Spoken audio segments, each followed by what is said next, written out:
Përshëndetje të nderuar dëgjues të Radio Albania FM. Në vazhdim të emisionit tonë Java në një ditë, do të vazhdojmë me një bisedë të shkurtër për aktualitetin javor të kësaj jave, pra çfarë ka ndodhur dhe ajo që do të jetë në vëmendjen tonë me të ftuarin tonë zotin Vehap Kola, i cili është një nga aktivisti i shoqërisë civile, i cili ka qenë i azhënuar me ngjarjet e fundit, pra me problemin e furgonave, siç njihet tashmë, dhe të transportit urban në Tiranë. Me zotin Vehap do të zhvillojmë pra një bisedë të shkurtër, duke ju drejtuar disa pyetje rreth këtyre ngjarjeve dhe çfarë presupozojnë këto ngjarje në këto momente. Përshëndetje zoti Vehap, dhe mirë se erdhët në emisionin tonë. Përshëndetje, mirë se u gjeta. Atëherë, pak a shumë prezantimin e bëm, prezantimin tuaj dhe të problemit që do të trajtojmë. A mund të thoni diçka shkurtimisht një pasqyrë tepër të shkurtër dhe përmbledhje të shkurtër të asaj çka ndodhi me furgona në këtë javë? Ndoshta është mjaft e thjeshtë, është tashmë publike që qeveria shqiptare përmes një urdhri të dy ministrave, ministrit të Brendshëm dhe ministrit të Transportit, vendosi të ndaloj plotësisht transportin përmes aktivitetin e të ashtu quajturve furgona, pra të mikrobusëve, transporti pasagjerëve bëhet fjalë. Pra tani e tutje ose që nga momenti kur shpall vendimi në vazhdim dhe sipas edhe fjalëve të ministrit Tahiri, që në momentin që ai u shpreh, nuk lejohej transporti i furgonave, ushtrimi i aktivitetit nga ana e këtyre subjekteve, sepse janë subjekte fizike ose juridike në asnjë pjesë të territorit shqiptar. Ky është një urdhër i formës prerë dhe nuk bënte dallime midis furgonëve që janë të licencuar apo atyre që janë të palicencuar, nuk bënte dallim ndërmjet furgonëve që bëjnë transport në zona urbane apo rurale, në zona të thella, pra nuk merrte parasysh kushtet e vështira të transportit në zona rurale, për shembull, ku autobusët e kanë shumë të vështirë të hyjnë, cilësinë e shërbimit, kostot më të ulta që ata ofrojnë, apo dhe shpejtësinë dhe shpeshtësinë e linjave. Pra, urdhri ishte duke që ishte kundër furgonëve, jo por në një qëllim tjetër, pashka se preteksti ose argumenti i përdorur nga ministrat ishte siguria në rrugë, dhe për këtë u mor si argument e shtuna e kaluar, pra si sot një javë, aksidentet e Sarandës dhe të Kukësit, ku humbën jetën 11 qytetarë vetëm atë ditë dhe para 2 ditësh ndroi jetë një nga qytetarët e aksidentuar të Kukës. Pra, ishte një vendim kundër furgonëve dhe sepse nuk bënte asnjë klasifikim ligjor apo teknik në këtë drejtim. Atëherë desha të ndërhyj pak duke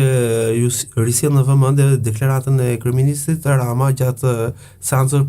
parlamentare të para pak ditëve, i cili tha që do të bëjmë një rirregullim të transportit, flitet për transportin ndërurban tashmë, pra. Kjo është pak a shumë ideja dhe njëkohësisht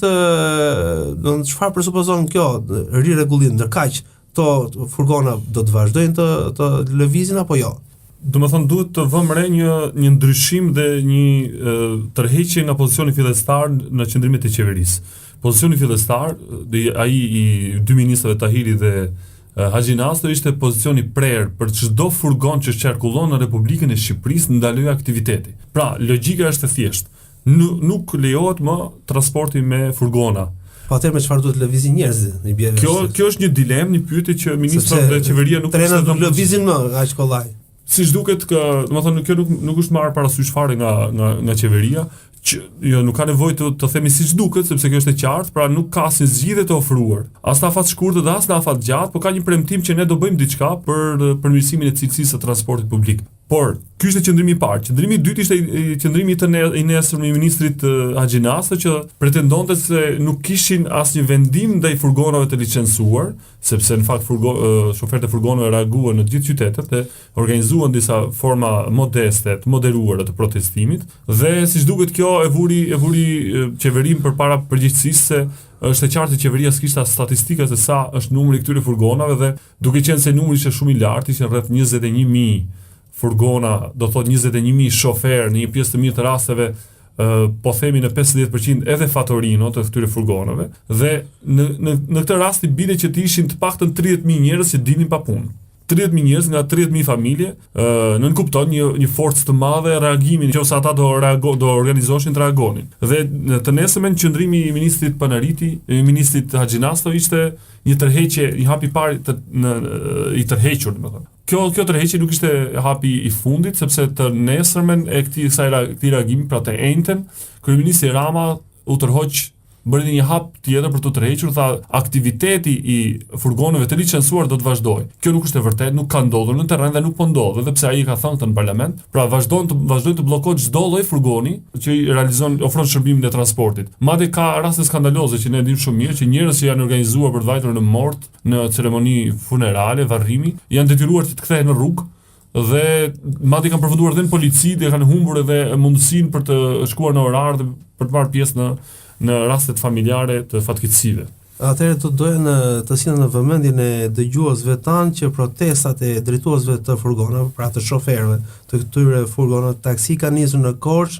dhe në Kukës dhe kanë vazhduar në Fier, Shkodër, Durrës, Vlorë, Elbasan, Lushnjë, Borrel, pavarësisht nga përmasat e këtyre protestave. Megjithatë, ajo çka është shqetësuese le të themi,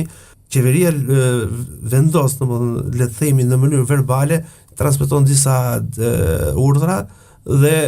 në bazë të këtyre urdhrave verbal, ndoshta më pas edhe mund të kenë kaluar në formë të shkruar, policët, pra rrugorët veprojnë në këtë drejtim. Ka një diskordancë tu le të themi, sepse në shtetin tonë nuk njihet urdhri verbal, njihet urdhri i shkruar. Çfarë mund ta thoni në këtë drejtim? Nga aspekti ligjor, besoj se nuk ka qenë e vështirë për qeverinë që të merrte një vendim apo të jetë një vendim ministri apo një urdhër ministri, dhe me sa duket në këtë rast ka ndodhur është përgatitur një urdhër i shkruar, dhe nuk duhet ta besoj që policia është vënë në lëvizje me një urdhër përmes medias, ose përmes një forme më jo formale të komunikimit, si është telefoni apo mënyrat e tjera të cilat nuk janë ligjore, ose në dijenin time të drejtanishme nuk kanë fuqi ligjore dhe nuk vendon në lëvizje institucione. Nga ana tjetër, ajo që është shqetësuese është se përkundër deklaratave verbale dhe të tërhequra tashmë të ministrit Haxhi Nasta dhe të nesërmen të premten, më thënë të dje ministrat kanë bërë një takim me shoqatat e transportit, shoqatat e autobusëve dhe përfaqësues të furgonëve, por nuk kanë ftuar në takim përfaqësues të shoqatave të konsumatorëve. Megjithatë, kishte edhe pjesëmarrës në këto segmente. Përfundimisht ata nuk kanë hequr dorë në terren nga ai vendim, i cili është tërësisht i palogjikshëm, përveç se është jo ligjor, është i palogjikshëm, bie ndesh edhe me logjikën e tregut, me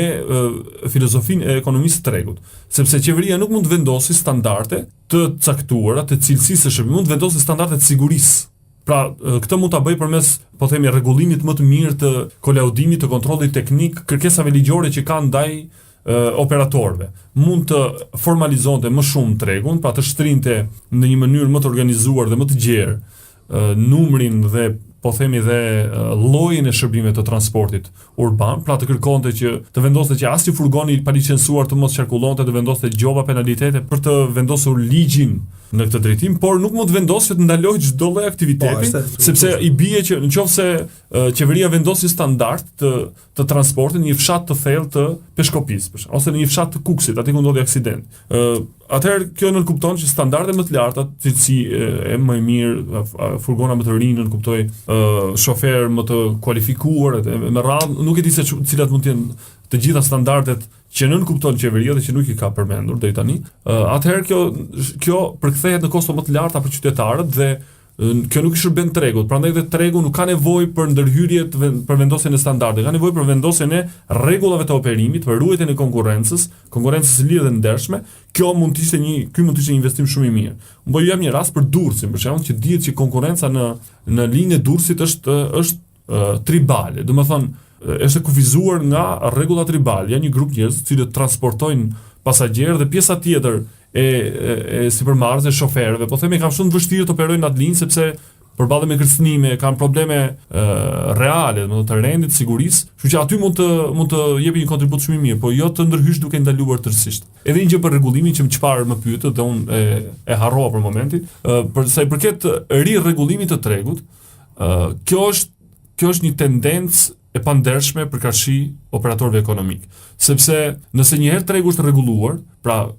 furgonët kanë paguar tarifat e licencimit ose kanë paguar taksat, kanë bërë kolaudimin dhe i kanë përmbushur për këtë vit rregullat, nuk mund të ndërhyjë qeveria dhe në mes të vitit, madje në fillim të vitit, pasi janë bërë gjithë to pagesa, pasi janë plotësuar modalitetet ligjore dhe teknike, të ndërhyjë dhe të ndryshojë rregullat e lojës dhe kjo do jetë një kosto shtesë, sepse qeveria s'ka thënë asnjë moment që do t'u kthej po themi kostot e aplikimit ose të zbatimit të rregulloreve të deritanishme. Por ka thënë që do aplikojë rregulla të reja. Kjo nuk është as pak s'është mesazh fare i mirë për tregun. Ndërkaq unë do të rriqja vëmendjen dëgjuesve tanë se ky problem nuk është thjesht një problem i protestës së këtyre njerëzve, por implikon edhe familjet e tyre, ashtu siç e kanë shprehur edhe vetë shoferët e furgonave. Ndërkaq unë doja ta çoja vëmendjen edhe në një problem tjetër, pra që do të ishte në dobi të vetë këtij transporti, ndërtimi i terminaleve moderne dhe të caktuara duke u ndërtuar pra në pika të caktuara të qyteteve të ndryshme dhe që do të sillnin një përmirësim të shërbimit, një përmirësim të ndjeshëm të shërbimit të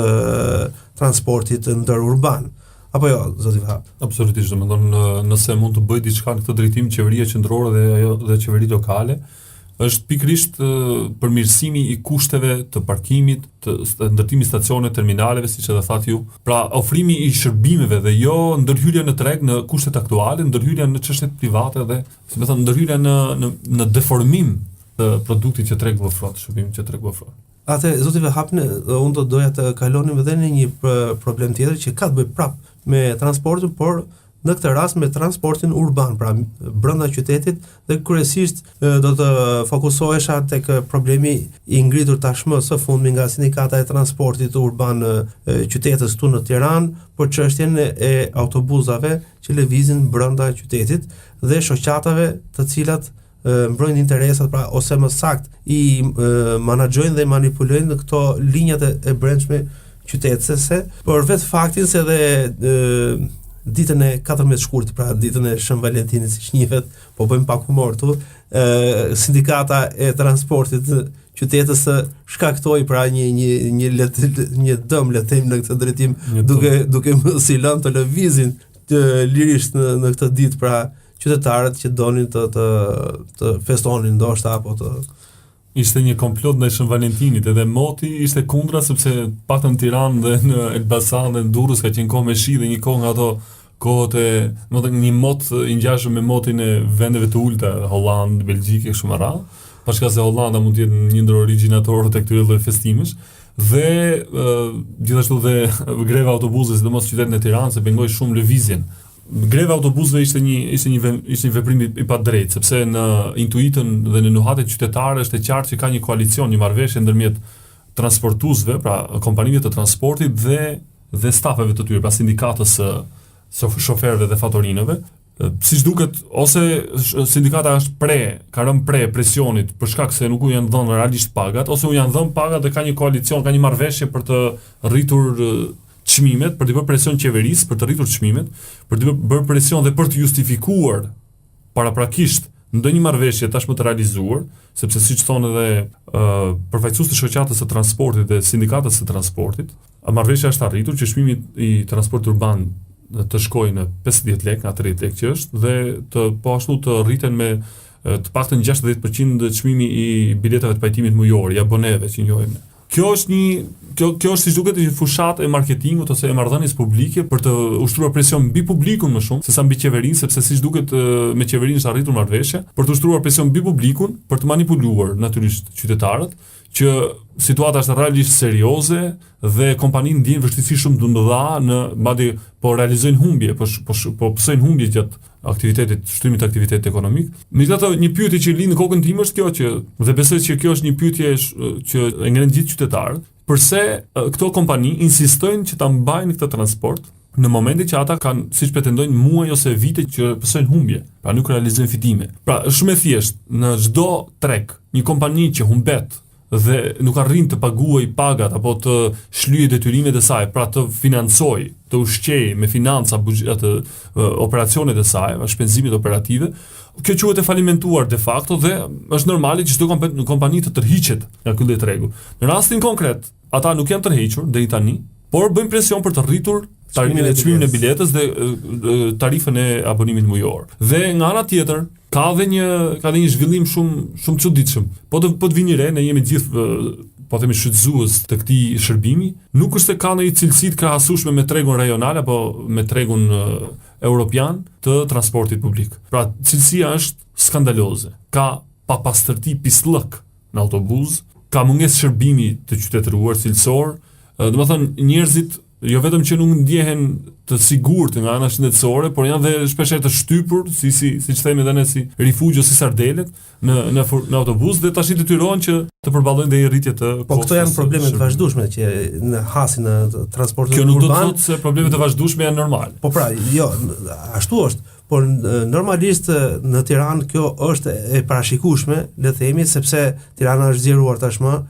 Por problemi tjetër që më shqetëson mua dhe që shqetëson gjithë dëgjuesit, pra të gjithë ata që janë të implikuar, pra që duan të hypin nëpër autobusa, nuk është sepse do hypin dhe do pagojnë një 50 lekësh, por ato kanë punë që mund të shkojnë me 2 ose me 3 autobusa. Ky është një problem vete, sepse nëse ai ka 2 autobusa të paktën për të shkuar në punë, i thon 100 lekë. Edhe 100 lekë në ardhje i thon 200 lekë në ditë. Plus gjatë gjithë muajit sa duhet të udhtojë ky njeri? Po 6000 lekë të reja ose 60000 lekë do të shkojë vetëm për një personi i cili punon në një sektor të administratës publike, po sidomos nivelet shumë të ulta të administratës që janë paga diskredituese, po edhe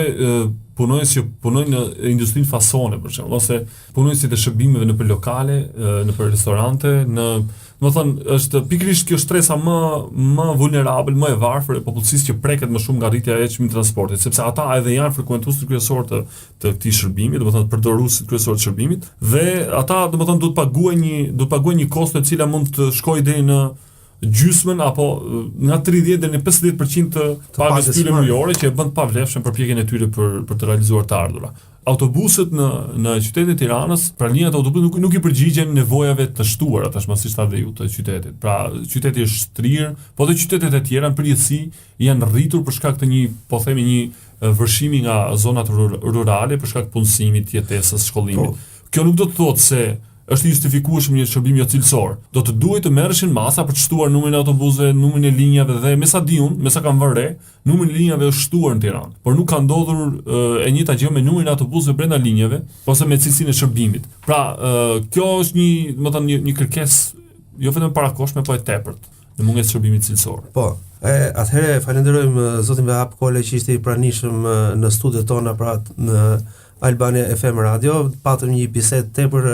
interesante me të dhe njëkohësisht vumë gjisin në plagë të disa probleme që shqetësojnë transportin urban në Tiranë dhe ndërurban pra në të gjithë Shqipërinë. Pra kemi prekur një gjeografi të madhe të këtij problemi deri në këto momente. Ju falenderoj shumë zoti Vehap Kola. Faleminderit dhe juve për ftesën, ju uroj sukses. Atëherë ju urojmë të gjithëve një fundjavë të këndshme. Selamu aleikum deri në javën e ardhshme. Java në një ditë.